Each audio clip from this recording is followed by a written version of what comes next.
특히 그 2022년도에 코로나 시기에 기억이 나는 게 폐암 치료를 했던 어르신이신데 약을 드시고는 2, 3일 만에 그 증상이 많이 호전이 되어서 나중에 따님이 고맙다고 인사를 하러 온 경우도 있었고, 환자의 몸 상태를 정확히 알아야 되기 때문에 길게는 한 30분 정도 얘기를 하게 되거든요. 가끔 간호사들이 구박을 할 정도로 원장님 너무 환자 기다리는데 진료 시간이 너무 길어요. 경기도 광주에서 김주식 사상의학이라고 표현을 하는데, 선생님 사상의학을 통해서 진료를 하고 있습니다. 경희대 한의대를 졸업하고 경희대 한방병원에서 친구과 전문의 과정을 수료를 하고 안동 한방병원에 내려갔습니다. 외래 과정을 1년여 하고 경기도 광주에 개업을 하게 됐고, 지금까지 경기도 광주에서 한의원을 하고 있습니다.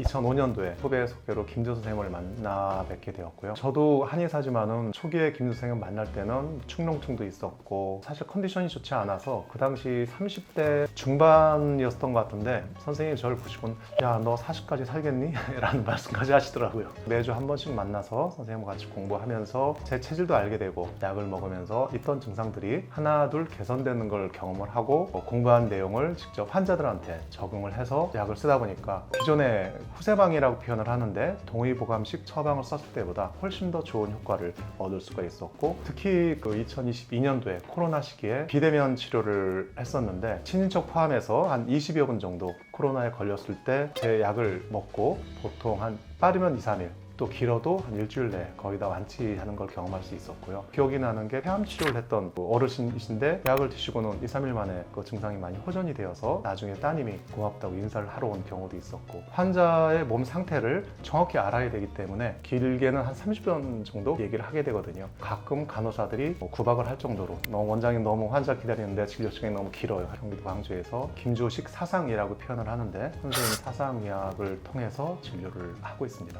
예를 들어 두통이 있다고 하면 동의보감식 처방을 하게 되면은 두통의 원인이 뇌 혈이 부족해서 생기는 두통, 기운이 빠져 생기는 두통, 찬바람을 많이 쏘여서 생기는 풍한 두통, 이런 식으로 두통을 구분을 했거든요. 사람을 보지 않고 그 병증을 보고 처방을 내렸습니다. 사상의학은 저희가 표현을 할 땐 인본의학이라고 하거든요. 같은 두통이라 하더라도 서양인의 두통이냐 소음인의 두통이냐, 그 사람이 어떤 사람이냐에 따라서 처방이 달라지게 됩니다. 당연히 그 두통의 원인도 체질에 따라서 소민의 두통은 열두통, 약간 미열이 생기면서 나는 두통이고, 소양인의 두통은 냉두통이라고 표현합니다. 치료 방법도 당연히 열이 많은 소양인이 열을 꺼주는 방법, 몸이 차서 속이 냉한 소민의 두통 치료 방법은 속을 좀 따뜻하게 해주는 이런 치료 방법 자체가 달라질 수가 있습니다. 선생님이 사실은 저한테는 좀 스승님이자 아버지 같은 분이셨거든요. 내 머릿속에 있는 거 네가 다 가져가라 하면서 그런 말씀 수시로 해주셨거든요.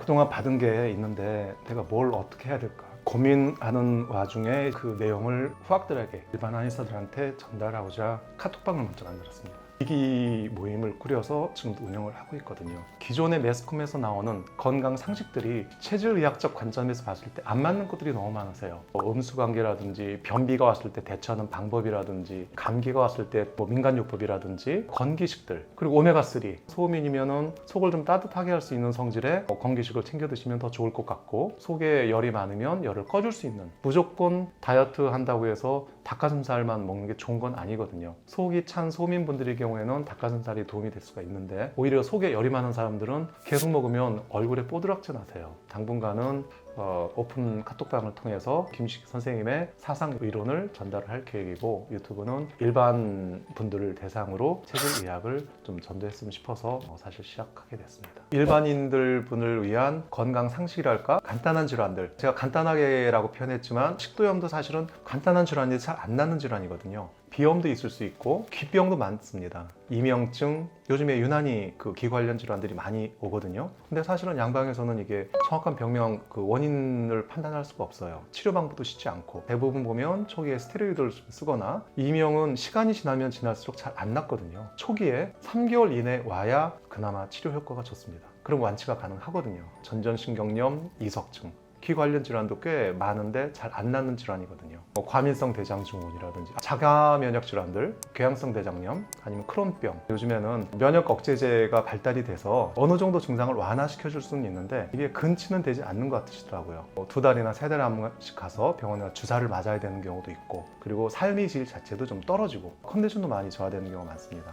동의보감식의 진료 방법도 있지만 저는 이제 체질에 맞게 관리를 하면 훨씬 더 효과적인 걸 많이 경험했기 때문에 그런 것들에 대해서 말씀을 나눴으면 좋겠고요. 결국은 기준을 잡고 내가 어떤 체질인지만 알면 그 기준에 맞게 음식을 가려 드시고 건강식품을 가려 드시면 훨씬 더 건강 관리하는데 도움이 될 수 있을 것 같아서 그런 쪽의 얘기들을 계속 나눴으면 합니다. 마지막으로 수세 번에 이재만 선생님이 그런 말씀을 쓰셨어요. 만 가구가 있는 읍에 옹기장이가 한 명 있으면 옹기가 좀 그릇이 부족할 수 있고 100가구의 집이 있는데 의사가 한 명이면은 사람을 살리는 게 부족할 수 있다고 쓰셨어요. 누구라도 가가호호 의약을 좀 알아가지고 공부를 해서 알게 되면 건강하게 오래 살 수 있다고 말씀을 하셨거든요. 사상의학은 제가 볼 때는 단순하게 한의사만의 의학은 아닌 것 같아요. 기본적으로 내 몸 건강 관리하는 데는 사상의학만큼 좋은 게 없다고 생각이 됩니다. 그런 것들을 계속 여러분들하고 꾸준히 나눴으면 좋겠어요.